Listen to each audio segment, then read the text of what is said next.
Louvado seja o Senhor. Você está feliz ainda? Amém? Amém. Meus irmãos, nós já demos o pontapé na nossa campanha de missões mundiais. Alguém lembra do tema da campanha de missões mundiais? Qual é o tema? Larissa, olha isso. Meu Deus. Porque o Filho vive e volta. Isso. Vamos lá. Porque o Filho vive e voltará. Vamos completar a missão. Vamos falar isso bem forte. Porque o Filho vive e voltará. Vamos completar a missão.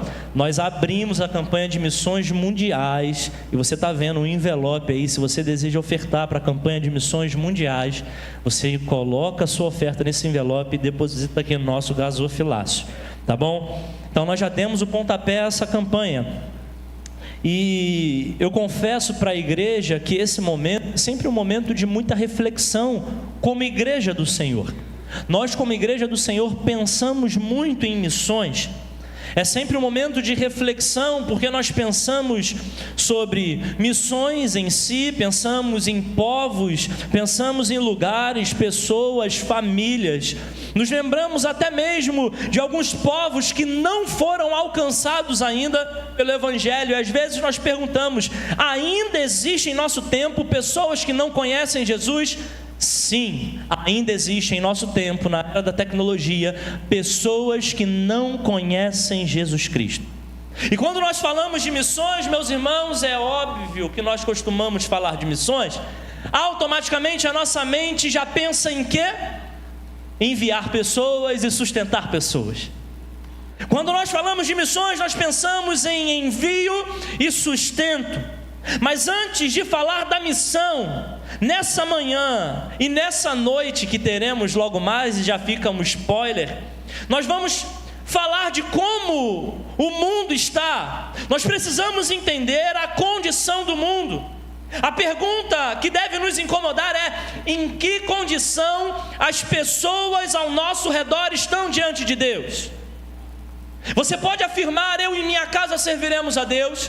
Será que você pode afirmar: eu e a minha vizinhança pertencemos a Deus? Será que você pode afirmar: eu e todos os meus colegas de trabalho pertencemos ao Senhor? É certo, meus irmãos, que nós não sabemos, até mesmo quem está sentado do nosso lado. Às vezes quem está ao seu lado ainda pode não ter ouvido falar de Jesus. Você pode achar que não, mas existe sim uma pessoa perto de você que precisa de uma transformação. Você pode às vezes nem perceber, mas há uma pessoa no seu cotidiano, na sua vida rotineira, que precisa ouvir da sua boca que Jesus salva, cura, liberta e transforma.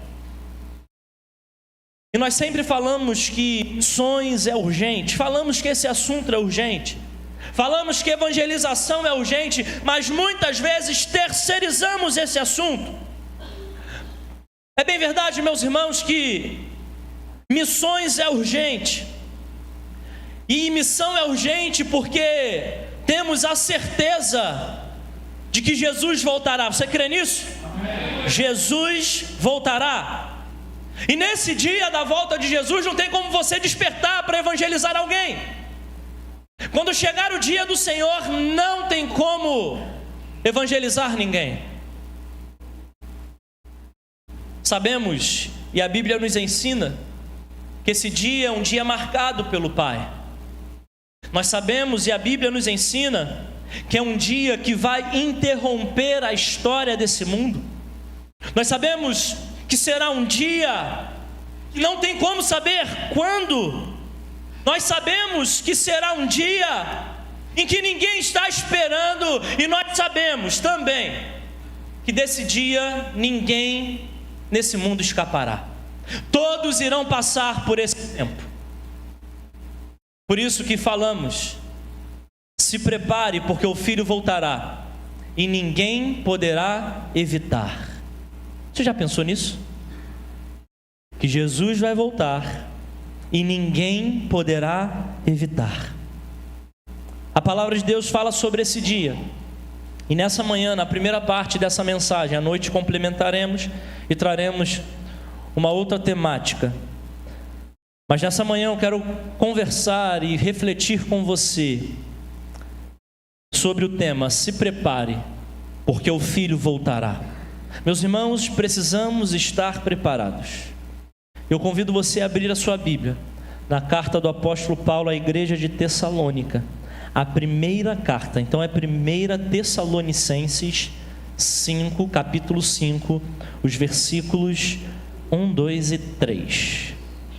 E na parte da noite veremos o 4 até o 11. Então nós dividimos essa mensagem em parte 1 e parte 2. Então, se você quer saber de mais detalhes, vem à noite, amém, meus irmãos? E é sempre fraco, isso me dá medo. Eu acho que vai estar só eu aqui e mais uns 3, 4, 5 irmãos. É isso, meus irmãos? Vai ter? Tamo junto, tamo junto? Amém? Amém. Se você achou, fica de pé no seu lugar.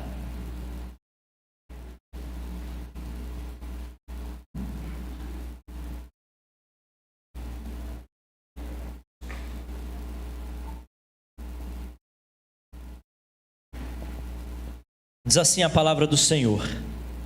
1 Tessalonicenses 5, a partir do verso 1. Irmãos, no que se refere aos tempos e às épocas, não há necessidade de que eu lhes escreva, porque vocês sabem perfeitamente que o dia do Senhor vem como ladrão à noite. Quando andarem dizendo paz e segurança, eis que lhes sobrevirá repentina destruição, como vêm as dores de parto à mulher que está para dar à luz, e de modo nenhum escaparão. Feche seus olhos mais uma vez. Senhor, nesse momento da exposição da Tua palavra, que o Senhor possa, de uma forma muito direta, falar aos nossos corações aquilo que o Senhor deseja nos ensinar. Que eu não venha, Pai, ser um impedimento daquilo que o Teu Espírito Santo quer trabalhar em nossas vidas. Que o Senhor Deus possa usar a minha vida para glorificar o Teu nome através da exposição da Tua palavra. E que apenas o nome do Senhor permaneça. E que todo outro nome venha cair por terra em nome do Senhor Jesus. Senhor, fica conosco e ministra aos nossos corações. Assim oramos em nome de Jesus. Amém e amém. Você pode sentar no seu lugar. Esse texto, meus irmãos, nos leva ao despertamento de como nós estamos vivendo a nossa vida. Existem aqui 4 verdades que nós vamos refletir, que são tiradas diretamente desse texto. A primeira verdade que veremos é: o tempo do fim não foi revelado. A segunda verdade que veremos é: o dia do Senhor virá quando ninguém espera. A terceira verdade que veremos é que o mundo vive enganado em uma falsa segurança. E por último, por fim, não menos importante, nós veremos que o juízo virá. Então esse será o movimento que o texto propõe para nós. Um movimento progressivo para nos ensinar e nos preparar, porque é certo que o Filho de Deus virá e voltará para buscar a sua igreja. Vamos à primeira verdade: o tempo do fim não foi revelado. Se prepare, porque o Filho voltará. Esse é o tema da mensagem. E essa afirmação, ela não é só uma afirmação, mas ela se transforma em um ensinamento retirado da própria palavra de Deus. Mas é certo, meus irmãos, que quando nós ouvimos sobre a volta de Jesus, é certo que quando nós ouvimos sobre o retorno do Senhor para buscar a sua igreja, para julgar esse mundo, é automático. Nós pensamos em tempo. Nós pensamos e sugerimos à nossa mente quando irá acontecer.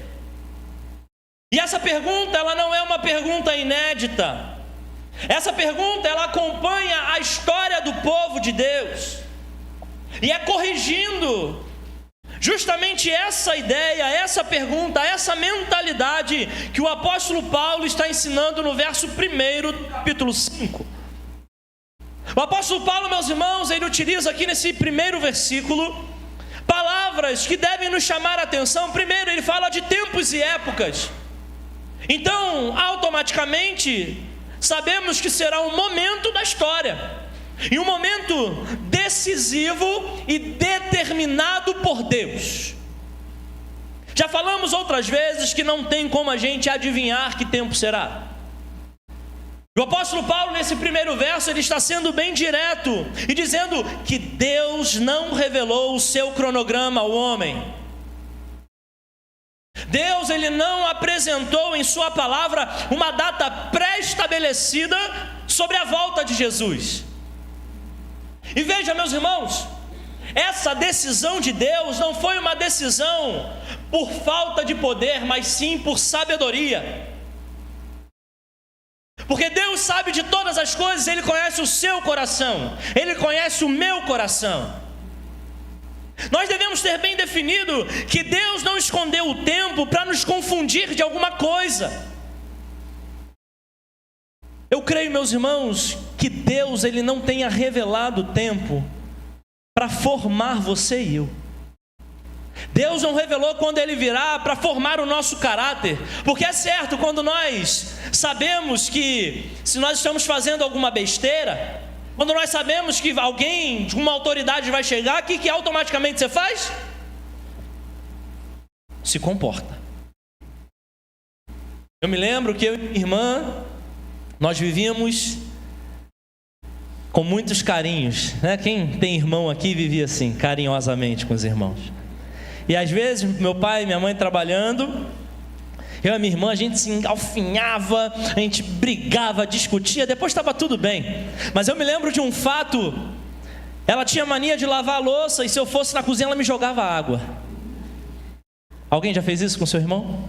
Meu Deus, confesse o seu pecado. E aí ela fez assim, jogou a água em mim. Aí qual foi a minha vontade? Fui lá, peguei, e já não foi assim, foi joguei nela. Aí ela pegou um copo, encheu um pouquinho, jogou em mim. Eu fui lá, peguei, enchi o copo mais um pouco, joguei nela, na cozinha de um apartamento. E aí ela foi, encheu o copo até a boca, jogou em mim, isso a gente todo ensopado. E aí eu peguei a leiteira. Peguei a leiteira, enchi de água e joguei nela. E quando nós paramos e olhamos, a cozinha estava inundada. E já estava chegando a hora da minha mãe chegar em casa. Quando nós olhamos, saímos correndo, catamos pano e rindo e enxugando a cozinha. E quando minha mãe chegou, estava tudo lavadinho para ela, limpo. Mas nós organizamos por quê? Porque eu sabia que minha mãe ia chegar, e se ela visse aquela cozinha cheia de água, teríamos problemas sérios. Sérios não, seríssimos. Quem vê essa diaconisa sorrindo, ela corrigia, tá, meus irmãos? Ela e esse diácono aqui não davam mole pra gente. Mas é certo, meus irmãos, que se o Senhor tivesse revelado o dia, olha, em 2033, no dia 5 de maio, eu irei voltar, certamente você estaria vivendo perdidamente nesse mundo, desfrutando dos prazeres que o diabo propõe nesse mundo. E aí no dia 4 de maio, talvez à noite, perto da meia-noite, você entregaria o seu coração e diria: Senhor, me perdoa, eu confesso Jesus como meu Senhor e Salvador. Deus, Ele é sábio porque Ele conhece os nossos corações, e Ele sabe que nós agiríamos dessa forma.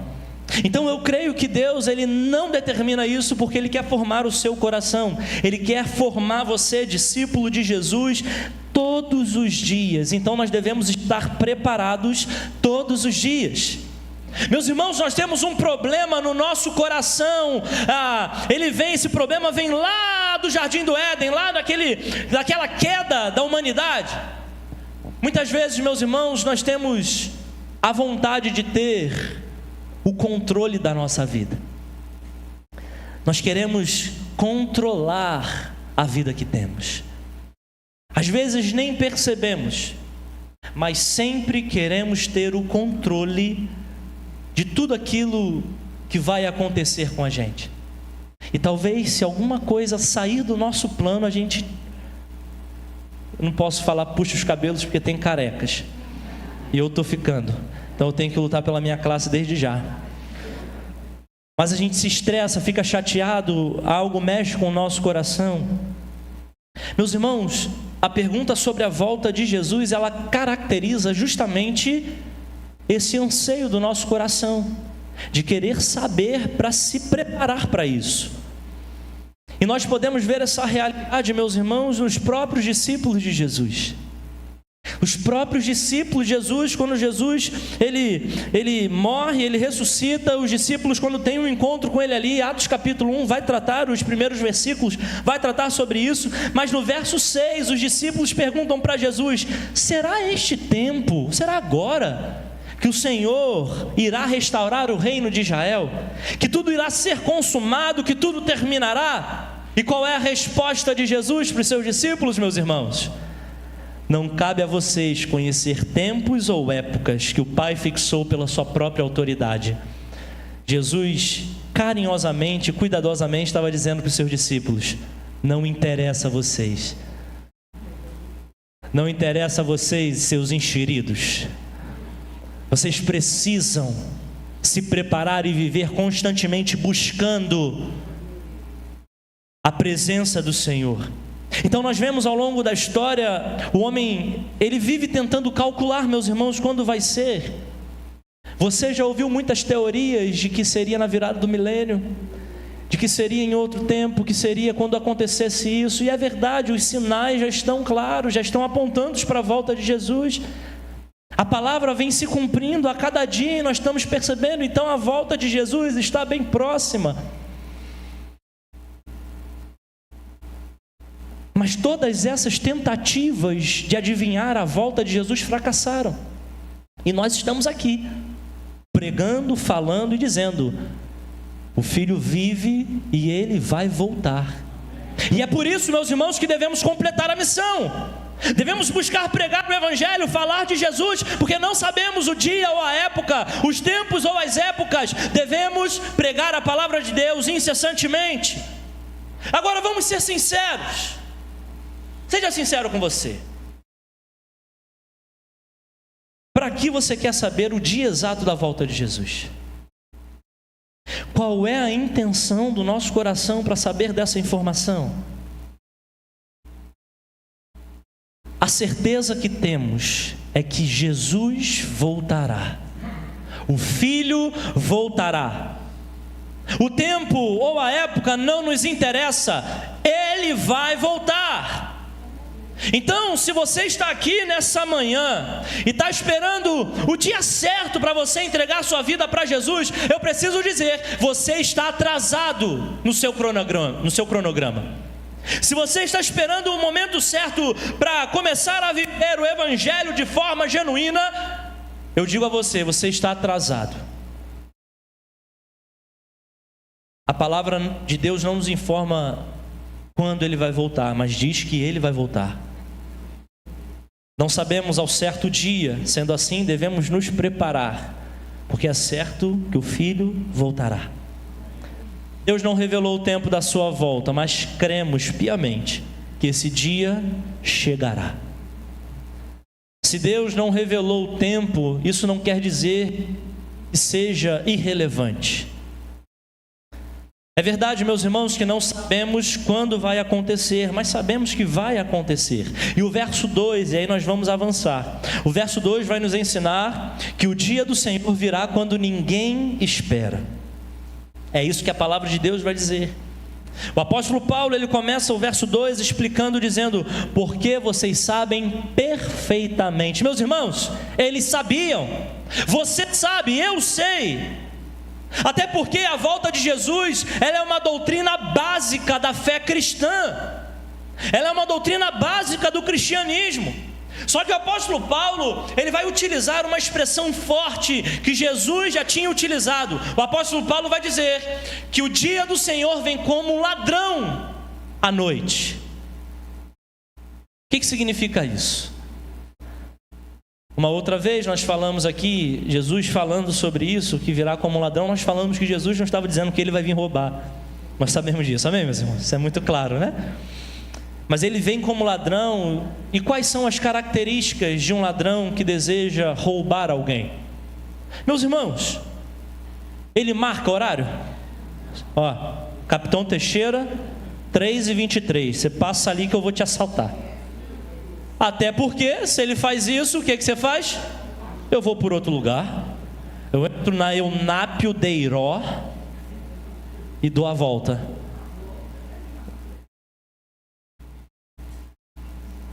Mas naquele tempo, o ladrão ele tinha um modus operandi de agir. O ladrão, ele agia à noite. Hoje é manhã, tarde e noite, né? A gente tem que ficar atento o tempo todo.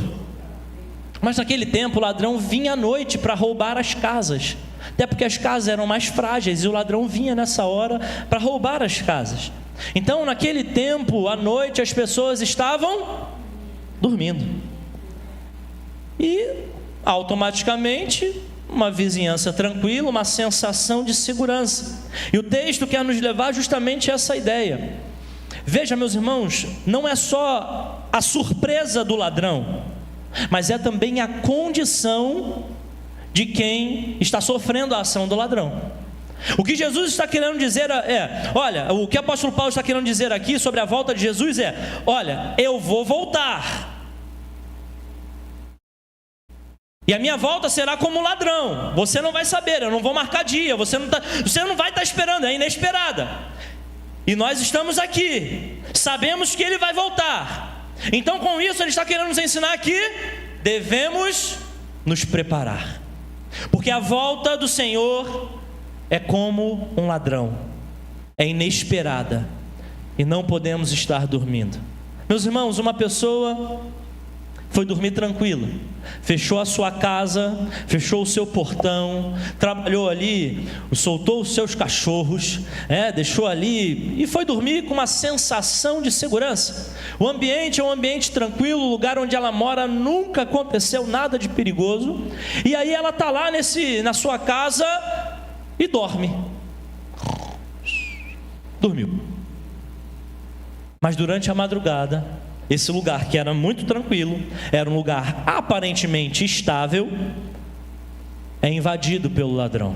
À noite, quando essa pessoa está dormindo, ele chega, não avisa, não faz barulho, e o morador daquela casa que estava dormindo, descansando, tirando o seu soninho recuperador para o dia seguinte, quando ele percebe, já não dá mais tempo de reagir e nem mesmo se preparar. O apóstolo Paulo, meus irmãos, ao escrever essa frase do verso 2, ele está nos ensinando exatamente sobre esse momento. Ele está dizendo, olha, vai ser inesperado. Não tem como você ficar esperando. Meus irmãos, se eu não sei que horas vai chegar, como é que eu devo viver? Preparado.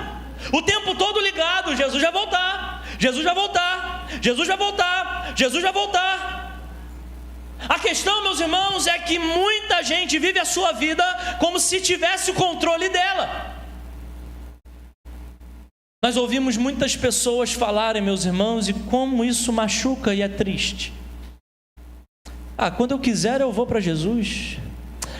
Quando eu quiser eu me entrego. Não, deixa primeiro eu viver a vida. Você já ouviu isso? Eu já ouvi. Não, deixa primeiro eu viver a vida. Mal eles sabem que a melhor vida que pode ser vivida é na presença de Jesus.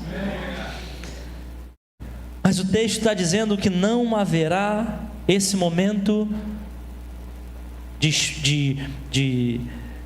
será um momento inesperado. Não há um momento para você se preparar. Por isso nós devemos viver preparados. O dia do Senhor não será agendado, ele simplesmente vai acontecer. Eu faço uma pergunta e você precisa responder para si mesmo de forma muito sincera. Se o Senhor voltasse agora, você estaria pronto? É nesse momento que a gente engole a seco e repensa a nossa vida. Se Jesus voltasse agora, você estaria pronto? Se a resposta é não, eu convido você a repensar a sua vida. Eu convido você a entregar-se verdadeiramente para Jesus. Nós devemos estar preparados, porque a qualquer momento o Filho voltará. É certo que o dia do Senhor vem, por isso, prepare-se. Se prepare, viva preparado. Como vimos, esse dia virá de forma inesperada. Mas o apóstolo Paulo, ele continua nos ensinando, e agora ele vai dizer que o mundo vive enganado com uma falsa segurança. Meus irmãos, esse mundo vive enganado, e é perceptível em como as pessoas vivem nesse mundo. O tempo não foi revelado, o dia do Senhor virá de forma inesperada, e a pergunta é: por que as pessoas não estão vivendo preparadas para essa volta de Jesus? Por que as pessoas serão pegas de surpresa se sabemos que Ele vai voltar? Ele já foi bondoso em dizer que voltaria. E porque às vezes vemos tantas pessoas vivendo nesse mundo, dormindo naquilo que se fala sobre a volta de Jesus. Vamos observar o verso 3. Se você está com a sua Bíblia aberta, veja aí. Quando andarem dizendo paz e segurança, eis que lhes sobrevirá repentina destruição. E aí talvez quando chegar esse dia, o indivíduo diz: Deus é mau, mas Ele não falou que vai voltar, porque tu não viveu lá direitinho, varão, ou abençoado. Repare, meus irmãos, o apóstolo Paulo diz: quando andarem dizendo, ou seja, isso é o estado normal desse mundo. É assim que muitas vezes eles tratam e caminham. Meus irmãos, nós temos percebido isso nesse mundo. Pessoas caminhando, nem aí para a hora do Brasil, nem aí para Jesus, nem aí para a palavra de Deus, nem aí para os ensinamentos das Escrituras Sagradas. E aí nós olhamos para essa pessoa fala e parece que ela está totalmente segura naquilo que ela está falando. Quando nós olhamos para a vida dela, e vamos ser sinceros, às vezes até invejamos. Mas como é que o cara vive? Tranquilinho, olha lá. E aí a gente olha a nossa vida, luta atrás de luta.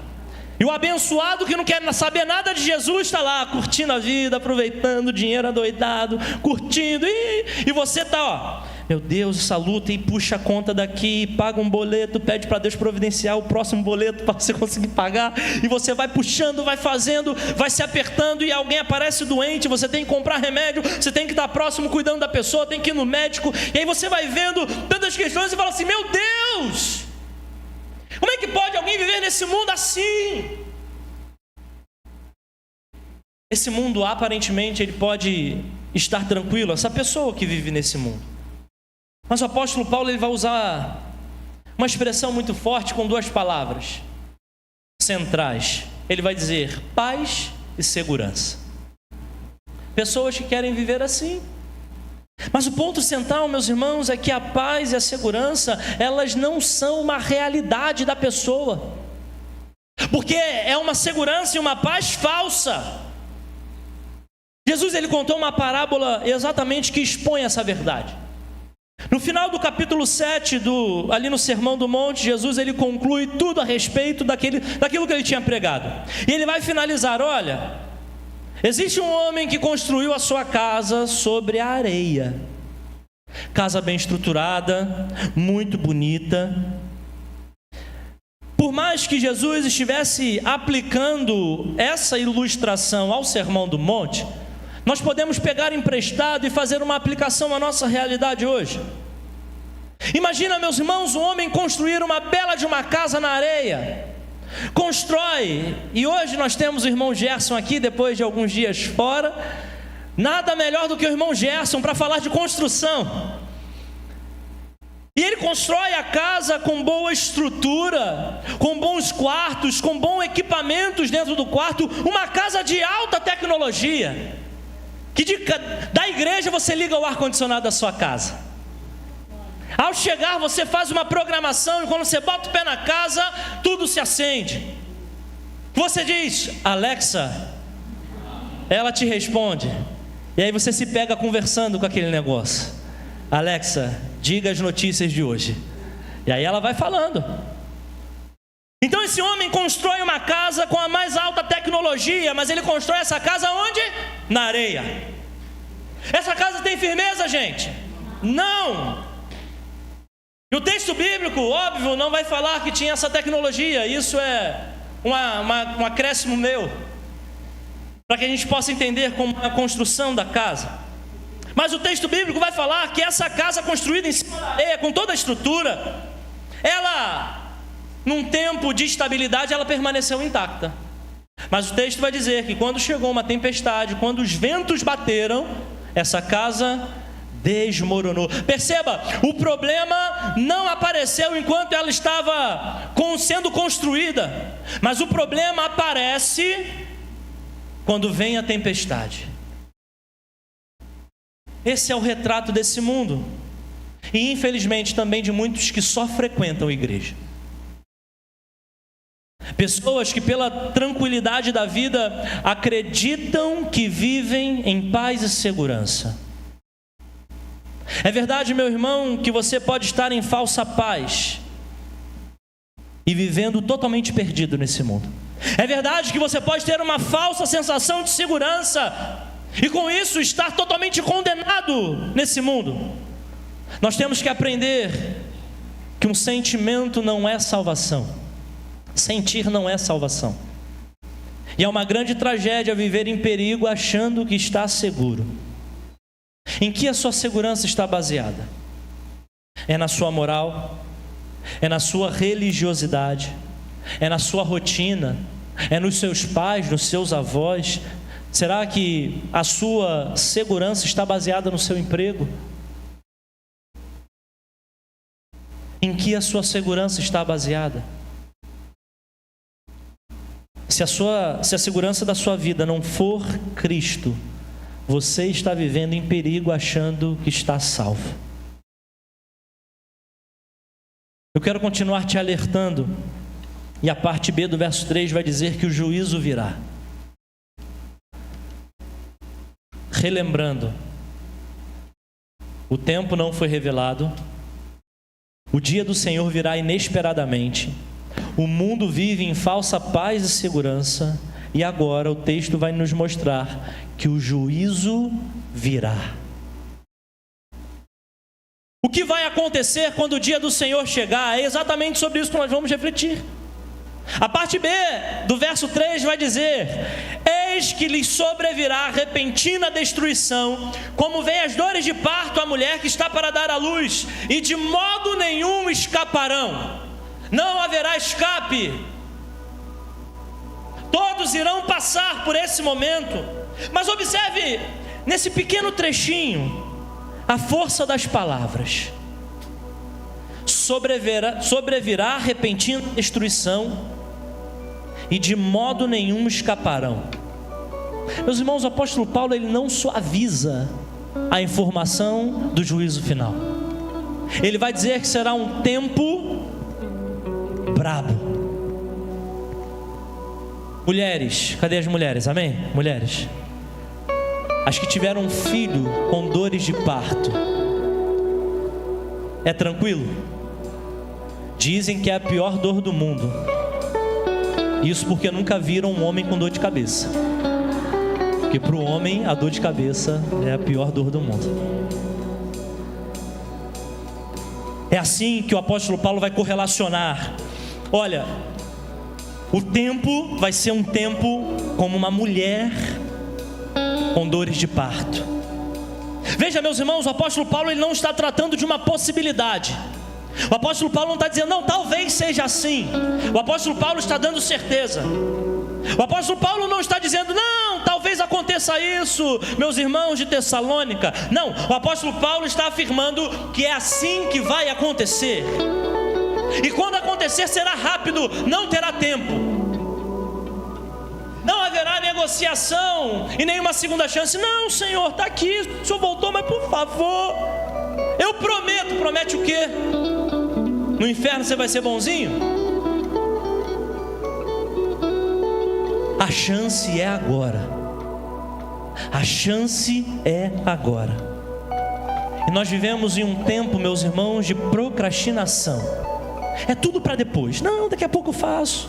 Não, daqui a pouco eu vou. Não, daqui a pouco eu lavo. Não, daqui a pouco eu vou. Não, É tudo daqui a pouco. O procrastinador, ele sempre deixa tudo para depois. A oportunidade está aberta. A porta está aberta. Mas chegará um momento que a porta será fechada. E quando fechar, não se conseguirá mais entrar. Pastor, nos dá um exemplo na palavra de Deus. Você lembra a Arca de Noé? Eu imagino, meus irmãos, as pessoas daquele mundo vivendo de uma forma depravada, porque é assim que a palavra de Deus vai dizer. Eles viviam de forma depravada. Só que eles passam e veem Noé construindo um negócio. Imagina, doidão, olha lá, ô coroa, todo louco, que ele está fazendo isso. E passava, deviam zombar, falar. A porta ficou aberta e houve oportunidade, houve aviso. Mas chegou um dia que aquela porta ela foi fechada e ninguém mais entrou. E só ficou vivo aqueles que estavam dentro daquela arca.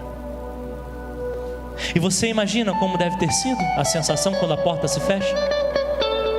Chuva, água subindo, as pessoas batendo, por favor, abre, abre. Desesperador, imagina isso. Mas a porta se fechou e ninguém mais conseguiu entrar. Se agarre à oportunidade que você tem hoje, porque o Filho voltará e assim julgará, separando quem é e quem não é. Eu espero de verdade que todos nós que estamos aqui hoje tenham a certeza da salvação, tenham a certeza que se Jesus voltar agora, nesse instante, você estará com Ele. Eu quero crer nisso. Mas eu digo a você, se ainda há uma indecisão no seu coração, talvez deixando para tomar a sua decisão para depois, eu afirmo com todas as letras que o depois pode não existir. E isso não é o pastor que está querendo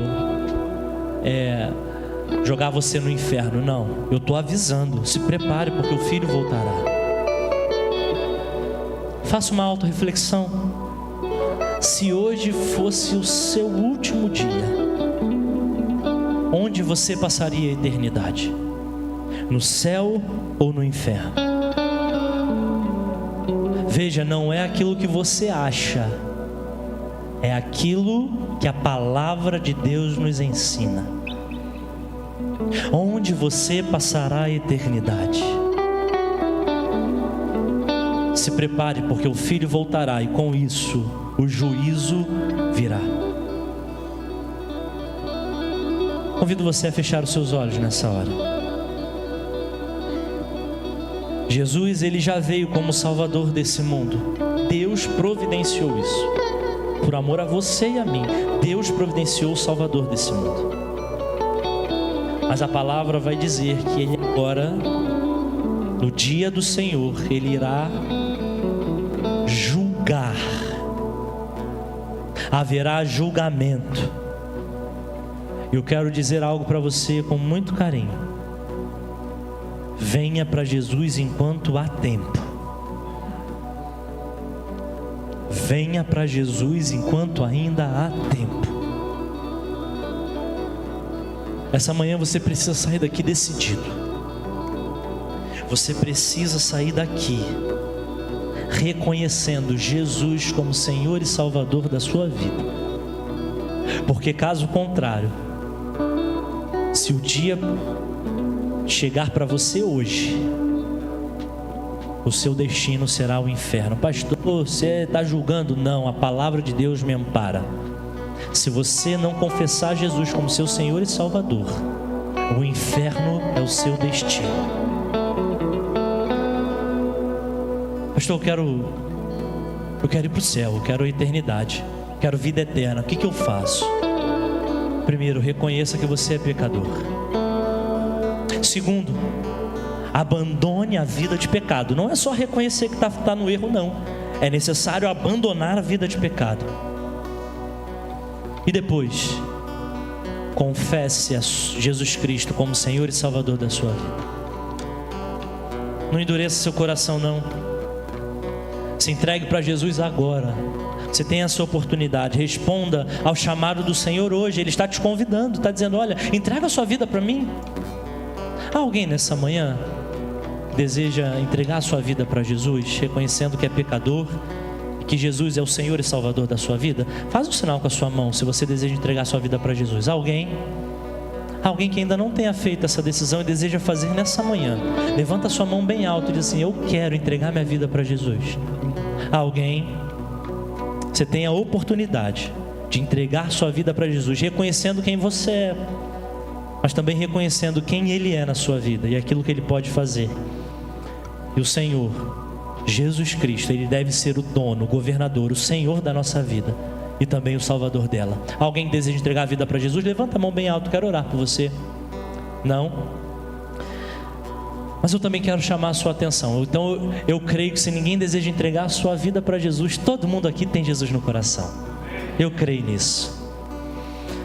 Mas eu quero chamar a sua atenção, você que é crente, você que é cristão.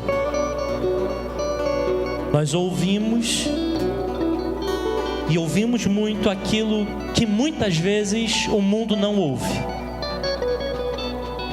Muitas vezes aquilo que o mundo ignora é aquilo que nós já temos. E é verdade que muitas pessoas têm ignorado a mensagem da salvação. Mas isso não deve nos desanimar. Não deve nos desanimar e também não tirar a nossa responsabilidade. Não deve tirar a nossa responsabilidade. Meus irmãos, missões, ela não pode ser apenas uma temática da igreja. Ela não pode ser apenas um tema de março a novembro, que é como as nossas juntas de missões trabalham. Missões é a agenda de Deus. Quem você conhece, faça um exercício rápido na sua memória. Você vai puxar alguém. Pensa em alguém que você conhece que está vivendo em falsa paz e segurança. Às vezes a vida está tudo certo e aí a gente fala, até peca, às vezes fala assim: Senhor, Ele tem tudo, eu não tenho nada, mas Ele tem tudo. E nós já ouvimos aqui inúmeras vezes que se alguém tem tudo e não tem Jesus, essa pessoa não tem nada. Pensa em alguém que está vivendo próximo de você, que está vivendo nessa falsa paz e segurança. Agora eu convido você também a pensar que Deus te colocou perto dessa pessoa porque você precisa fazer a sua parte como discípulo de Jesus. Você precisa fazer a sua parte em convidá-la não para vir para a igreja somente. Você precisa convidá-la para ela entregar a sua vida para Jesus. Você é um discípulo de Jesus. Você é um comunicador do Evangelho. Você é filho do Senhor. Fale do seu Pai. Fale de Jesus. Compartilhe a mensagem da salvação em todo lugar que você passar, crente. Nós precisamos viver assim, comunicando o Evangelho. A cada bom dia nós devemos falar de Jesus. O problema, meus irmãos, é que às vezes nós só terceirizamos. Nós achamos que esse papel é do missionário. Deixa ele ir lá para o Oriente Médio pregar o Evangelho. Mas quem vai pregar o Evangelho na sua casa? Quem vai pregar o Evangelho na sua vizinhança? Somos nós, meus irmãos. Nós somos os pregadores do Evangelho. Quero convidar você a ficar de pé nessa hora.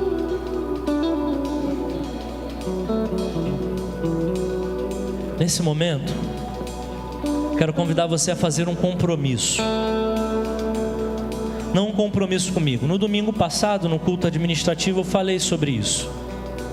Mas eu quero fazer um desafio a você. Até o final do ano você vai ganhar uma pessoa para Jesus. Amém? Você se compromete? Quem se compromete, levanta a mão assim. Só se você se comprometer. Levanta a mão. Pode puxar. Amém. Até o final do ano, uma pessoa para Jesus. Até dezembro, você vai dizer assim: pastor, ganhei fulano de tal para Jesus. E não precisa trazer aqui para a igreja não. Vai que essa pessoa mora lá na Tijuca. Deixa ela congregar na Tijuca. Tá tudo certo, meu irmão, não há problema. Se ela quiser vir para cá, amém, né? Recebemos, né?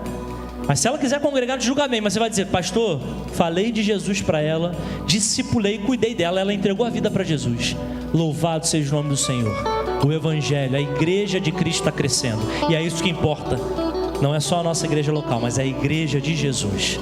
É isso que nós estamos interessados, em saquear o inferno e povoar o céu, amém? Vamos orar. Então você faz esse compromisso hoje, de ganhar uma pessoa para Jesus até o final do ano. Vamos lá, vamos orar.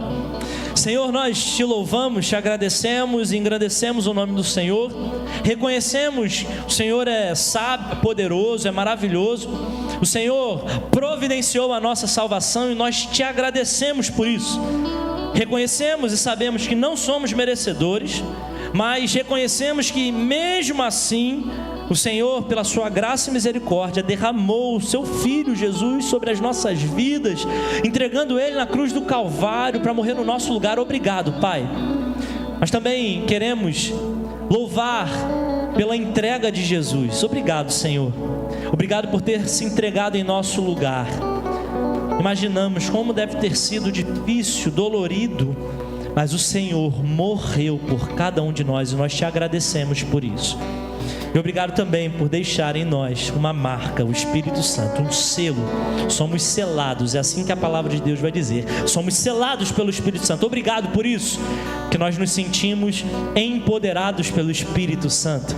E é pelo Espírito Santo que nós clamamos ao Senhor: use os nossos lábios para proclamar a boa mensagem da salvação de Jesus Cristo.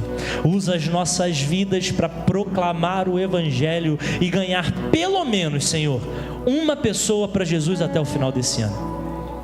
Usa a vida de cada irmão dessa igreja para tornar o Evangelho visível nesse lugar, para a glória do Teu nome. Assim nós oramos e pedimos, nos despeça em paz para a nossa casa, possamos retornar aqui cheio do Espírito Santo e viver esse tempo maravilhoso de comunhão que nós temos em nossos cultos.